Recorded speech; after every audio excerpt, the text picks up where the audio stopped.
জিলহজ মাসের স্পেশাল ফজিলত হচ্ছে এই, নবী সাল্লাল্লাহু আলাইহি ওয়াসাল্লাম বলেছেন, আল্লাহ পাকের কাছে জিলহজ মাসের প্রথম 10 দিনের নেক আমল, আল্লাহ পাকের কাছে জিলহজ মাসের প্রথম 10 দিনের নেক আমলের অপেক্ষা উত্তম অন্য কোনো আমল নাই। সাহাবীরা প্রশ্ন করলেন যে ওয়ালাল জিহাদু ফি সাবিলিল্লাহ ইয়া রাসূলুল্লাহ, আল্লাহর রাস্তায় জিহাদও কি নয়? নবী সাল্লাল্লাহু আলাইহি ওয়াসাল্লাম বলছেন ওয়ালাল জিহাদু ফি সাবিলিল্লাহ, এমন কি আল্লাহর পথে জিহাদও নয়। তবে সেই ব্যক্তির কথা ভিন্ন যে ব্যক্তি তার মাল এবং তার নফস নিয়ে বের হয়ে গেছে কিন্তু এটা কোনো কিছু নিয়ে ফেরত আসে নাই, মানে সে শহীদ হয়ে গেছে, সেই ব্যক্তির কথা ভিন্ন। বাকি এই 10 দিনের নেকা আমল আল্লাহ পাকের কাছে অন্য সমস্ত নেকা আমল চাইতে শ্রেষ্ঠ এবং উত্তম। আল্লাহ পাক সূরা ফজরের মধ্যে এই 10 দিনের কথা বলেছেন, ওয়াল ফজরি মানে প্রভাতের কসম বা ফজরের কসম, ওয়া লায়ালিন আশর এবং 10 রাতের কসম। এই ওয়া লায়ালিন আশর 10 রাত বলতে মুফাসসিরিনে কেরাম এই জিলহজের প্রথম 10 দিনকে বোঝান, এই 10 রাতকে বোঝান। আবার সূরা ওয়াস সামাই যাতিল বুরুজ, আমরা সূরা বুরুজ পড়ি, ওয়াল ইয়াউমিল মাউউদ ওয়া শাহিদি ওয়া মাশহুদ, এখানে শাহিদ বলতে আরাফার দিনকে বোঝানো হয়, ওয়া মাশহুদ বলতে জুমার দিনকে বোঝানো হয়। তো এই আরাফার দিনও কিন্তু এই 10 দিনের মধ্যেই পড়ে গেছে। আরেকটা হাদিসে এসেছে যে এই 10 দিনের মধ্যে যে আরাফার দিনটা আছে, এই আরাফার দিন সম্পর্কে নবী সাল্লাল্লাহু আলাইহি ওয়াসাল্লামকে জিজ্ঞাসা করা হচ্ছে, ইয়া রাসূলুল্লাহ এই দিনের ফজিলত কি? নবী করিম সাল্লাল্লাহু আলাইহি ওয়াসাল্লাম বলেন আহতাসিবু আলাল্লাহ, আমি আল্লাহর কাছে আশা করি যে এই দিন মানে আরাফার দিনের সিয়াম রোজা এটা কি হবে, কাফারা মানে মাফের কারণ হবে, গুনাহ মাফের মোচনের কারণ হবে, সানাতাল্লাতি ক্বাবলা ওয়া সানাতাল্লাতি বা'দা, মানে বিগত 1 বছরের আগামী 1 বছরের 2 বছরের গুনাহ মাফের কারণ হবে একটা রোজা আরাফার সওম। সুবহানাল্লাহ। তো এই 10 দিন এর মধ্যেও পড়ে গেছে আবার হজ, এই 10 দিনের মধ্যেই পড়ে গেছে কি হজ, হজও এর মধ্যে, আবার কুরবানি নাহার এটাও এর মধ্যে। তার মানে এমনি নর্মাল ইবাদত, নর্মাল বলতে আমরা গতানুগতিক যে ইবাদত করি, সালাত, সিয়াম, সাদাকা, হজ, আবার কুরবানি, আবার আরাফার দিন, সব কিছু মিলে এই 10 দিন বা 10 রাত একসাথে। তাহলে এখান থেকে বুঝতে পারছি যে এর গুরুত্ব কতটুকু। এখন প্রশ্ন হচ্ছে আমরা এই 10টা দিন কিভাবে কাটালে পরে একটি ইফেক্টিভ 10 ডেজ কাটাতে পারবো জিলহজ মাসে। তা আমি কয়েকটা পয়েন্ট আপনাদের সাথে শেয়ার করি, আল্লাহ পাক আমরা সবাইকে আমল করার তৌফিক দান করুন। প্রথম যে বিষয়টা খেয়াল রাখতে হবে সেটা হলো নিয়াত বিশুদ্ধ করতে হবে। প্রতিটা হাদিস গ্রন্থের একটা মৌলিক হাদিস হলো ইন্নামাল আমালু বিন্নিয়াত, আরেকটা হাদিস হচ্ছে ইন্নামাল আমালু বিল খাওয়াতিম। আমল ডিপেন্ড করে নিয়াতের উপরে এবং আমল ডিপেন্ড করে শেষ পরিণতির উপরে। মানে একজন মানুষ ভালো পথে চলছে, চলতে চলতে খারাপ হয়ে গেল, ওই অবস্থায় মৌত হলো, তার পরিণতি ভালো হলো না। একজন মানুষ খারাপ পথে চলছে, তওবা করে ফিরে আসলো, এসে ভালো পথে চলা শুরু করে এখানে মৃত্যুবরণ করলো, তার পরিণতি ভালো হবে।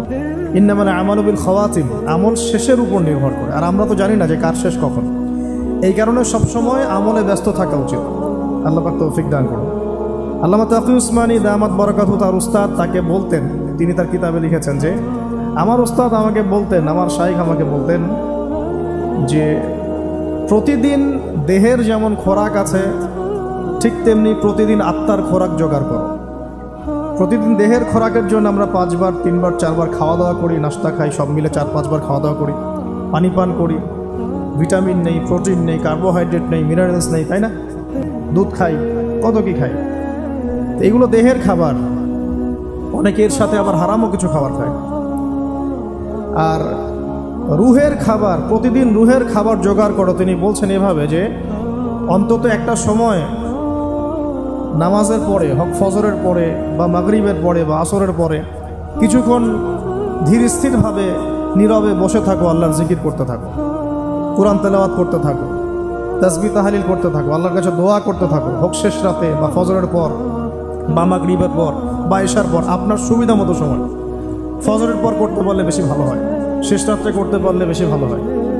তো তা উস্তাদ তাকে বলতেন এটা হলো আত্মার খোরাক, এর মধ্য দিয়ে আমরা আত্মার খাবার পাই। আত্মা অসুস্থ হয়ে গেলে দেহ সুস্থ থাকে না।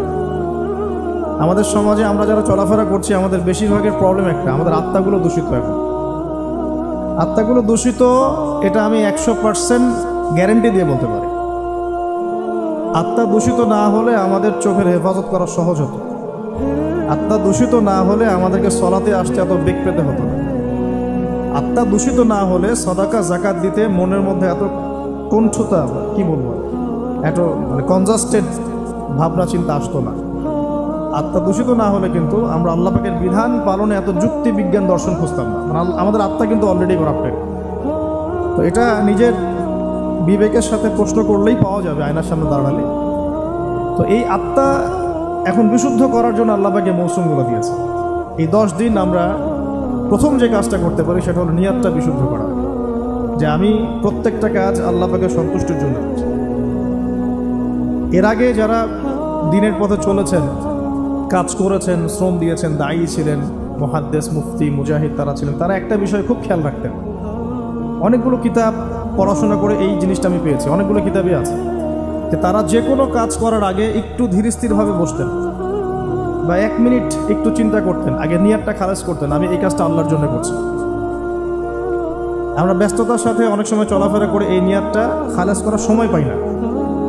তো আগেকার যারা বড় বড় বুজুর্গ ছিলেন তারা নিয়তটা আগে খালেস করে নিতেন, এই কাজটা আমি আল্লাহর জন্য করছি। তারপরে কথা বলা শুরু করতেন, তারপরে নামাজে দাঁড়াতেন, তারপরে সাদাকা করতেন, তারপরে দার্স দিতেন। মানে আগে একটু চুপ করে বসে থাকতেন যে আমি কাজটা আল্লাহর জন্য করছি। সো আমরা একটু এই যে 2-3 দিন হাতে আছে আমাদের, নিয়তটা আগে বিশুদ্ধ করব, যে আমি যে আমলই করব সেটা নামাজ হোক, রোজা হোক, হজ হোক, যাকাত হোক, কোরবানি যাই হোক, শুধু আল্লাহর জন্য, শুধু আল্লাহর জন্য, শুধু আল্লাহর জন্য, শুধু আল্লাহকে রাজি খুশি করার জন্যেই সব করতে হবে। এটাই হলো আপনার বিশুদ্ধ নিয়ত। এরপরে এই 10 দিনের মূল কাজ হবে তওবা করা। এই 10 দিন বেশি বেশি আল্লাহর কাছে তওবা ইস্তেগফার করতে হবে, কারণ এই 10 দিনে হজ আছে। আর হজের সময় আরাফার মাঠে যে হাজিরা অবস্থান করে, বলা হচ্ছে যে আরাফার মাঠে কোনো হাজি যদি 1 মিনিটও অবস্থান করে তার হজ হয়ে গেছে। এত গুরুত্বপূর্ণ। দেখেন, এখন যদি আরাফার মাঠে গিয়ে আমি 6 মাস বসে থাকি, ওই ফজিলত পাবো না যা ওই সময় পাবো। এটা আল্লাহর হুকুম, আল্লাহর হুকুমের এহমিয়ত এটা। এখন যদি আমি আপনি আরাফার মাঠে বসে থাকি সারাদিন সারা রাত, ওই ফজিলত পাবো না যেটা হজের সময় পাওয়া যাচ্ছে।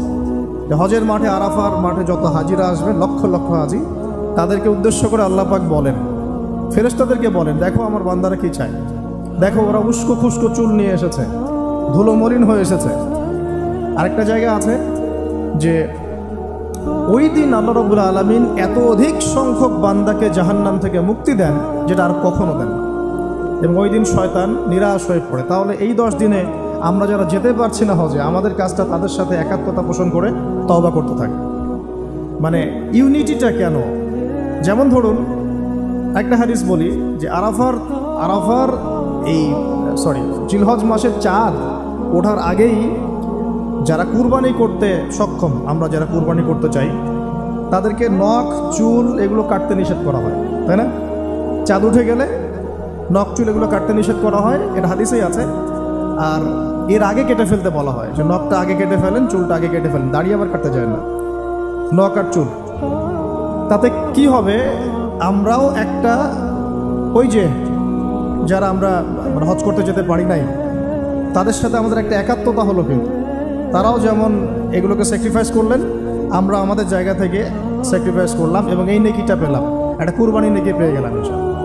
কিন্তু আমি কিন্তু ওখানে গিয়ে কুরবানি করতে পারি নাই, তাহলে সারা মুসলিম বিশ্বের সাথে একটা একাত্মতা পোষণ করা হবে, ইউনিটি দেখা হচ্ছে।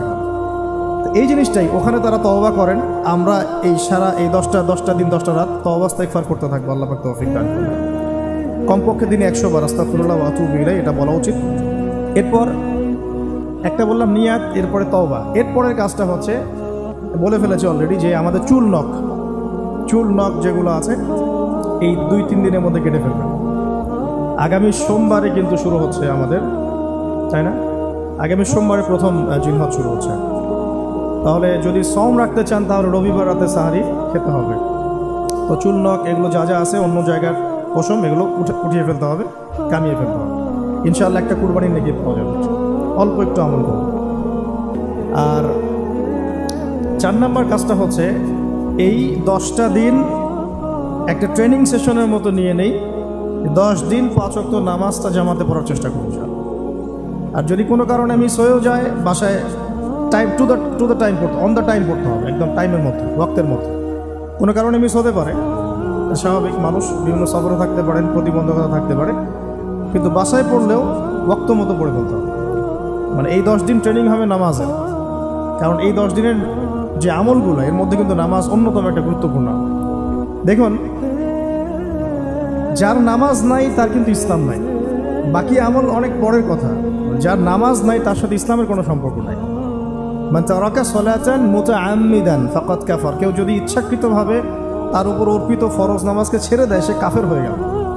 এটাই সবচেয়ে স্ট্রং ফতোয়া, সবচেয়ে মানে সহজ এবং নরম ফতোয়া দিয়েছেন ইমামে আজম আবু হানিফা রাহিমাহুল্লাহ। তার ফতোয়া সবচেয়ে নরম, বাকিদের আরও অনেক কঠিন। তিনি বলেছেন যে তাকে 3 দিন বা 7 দিন জেলখানায় বন্দি করে রাখতে হবে। যতক্ষণ পর্যন্ত না সে তওবা করে ততক্ষণ জেলখানায় থাকবে। তাকে প্রথমে 3 দিন 7 দিন সময় দিবে, তওবা করে ফিরে আসে কিনা। তওবা করে ফিরে না আসলে ওকে ওখানে রেখে দিবে, তওবা করে ফিরে আসলে ছেড়ে দাও। নরম ফতোয়া না এটা। অন্য ইমামদের ফতোয়া হচ্ছে ফাকাদ কাফা, সে ব্যক্তি কুফরি করেছে। এখন 10 দিনের অনেক আমলের কথা আমরা বলবো হয়তো বা সামনে, কিন্তু মূল আমলটা কি ভাই? নিয়াত বিশুদ্ধ করে তওবা করতে থাকা, নামাজটা শক্ত করে ধরা। আল্লাহ পাক সবাইকে নামাজ ধরার তৌফিক দান করুন। এবং ফরজ নামাজের সাথে 17 রাকাত ফরজ নামাজের সাথে বেতর পড়বেন 3 রাকাত। আর চেষ্টা করবেন যে 12 রাকাত এক্সট্রা নামাজ পড়ার জন্য। 12 রাকাত এক্সট্রা নামাজ মানে ফজরের আগে 2, জোহরের আগে 4 এবং পরে 2, মাগরিবের পরে 2, এশার পরে 2। এই যে 12, এটা যে ব্যক্তি পড়বে তার জন্য জান্নাতে একটা করে ঘর তৈরি করা হয়। তো এই আমলের মৌসুমটা কাজে লাগাই। এর প্রত্যেকটা দিন, প্রত্যেকটা রাত কিন্তু গুরুত্বপূর্ণ। তো নামাজটা আমরা খুব ভালো করে ধরার চেষ্টা করব এবং 12 রাকাত এক্সট্রা নামাজ পড়ার চেষ্টা করবো ইনশাআল্লাহ। আল্লাহ পাক তৌফিক দান করুন। আর যদি রাত্রে জাগতে পারি আরও ভালো হয়।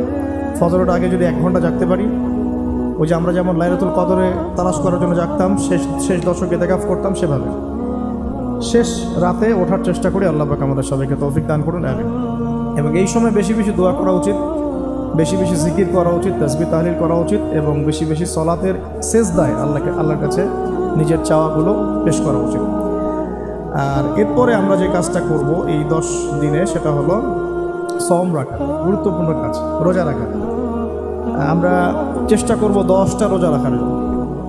যদি না পারি অন্তত পক্ষে আরাফার সওম কবে, এটা নিয়ে আরেকটা বিতর্ক সামনে আসছে আহলুল ফেসবুক ওয়াল জামায়াতের মধ্য দিয়ে। ঠিক আছে, 10 তারিখে রাখবেন না 9 তারিখে রাখবেন, এটা নিয়ে একটা বাহাস আবার সামনে আসবে। তা আমি আমার পক্ষ থেকে আপনাদেরকে একটা সলিউশন দিই যে আরাফার সওম 9 তারিখ। ঠিক আছে, আরাফার মাঠে যেদিন হাজিরা থাকবেন। অনেক কনফিউশন দেখতে পারেন, আপনি 2 দিনই রেখে দিন, কোনো সমস্যা। একটা রোজা রাখলে কি এমন হবে? আরও ভালো। আমরা তো ইয়াং, আমরা রাখতে পারবো ইনশাল্লাহ। না খেয়েও রাখতে পারবো ইনশাল্লাহ। পানি যদি নাও খেতে পারেন, 1 ঢোক পানি খেয়েছেন সাহারিতে, ওটা দিয়ে রোজা রাখা যাবে না ইনশাল্লাহ। তো আমরা পারবো। আমাদের মনের মধ্যে শয়তান কিছু দুর্বলতা সৃষ্টি করে। আল্লাহর পথে বেরিয়ে গেলেই দেখবেন শক্তি আল্লাহর পক্ষ থেকে আসে। অনেক সময় অলসতা আসতে পারে যে মনে হয় পারছি না, মনে হয় পারবো না। এইটা যখন নেমে যাবেন দেখবেন পারছেন ইনশাল্লাহ। তো আমরা সহজ সমাধানে যাই, 2টা রোজাই রাখবো ইনশাল্লাহ। ঠিক আছে, কি হবে তাহলে? আগের 1 বছর, পরের 1 বছর, 2 বছরের গুনাহ মাফ হবে ইনশাল্লাহ। ঠিক আছে, তো এখন আমরা আরাফার সওম তো আসতে দেরি আছে। আমরা এই 10 দিন যতগুলো করে সম্ভব রোজা রাখার চেষ্টা করি। কিন্তু সোমবারেই শুরু হচ্ছে, সোমবার আবার রোজা রাখা কি সুন্নাহ। সোমবার একটা রাখতে পারি, আবার বৃহস্পতিবার একটা রাখতে পারি, 2টা হয়ে গেল। আবার আরাফার 2টা রাখতে পারি, 4টা হয়ে গেল। অন্তত 4টা 5টা রাখার চেষ্টা করি। আর যারা পারবেন 10টাই রাখার চেষ্টা করেন। আল্লাহ পাক তৌফিক দান করেন।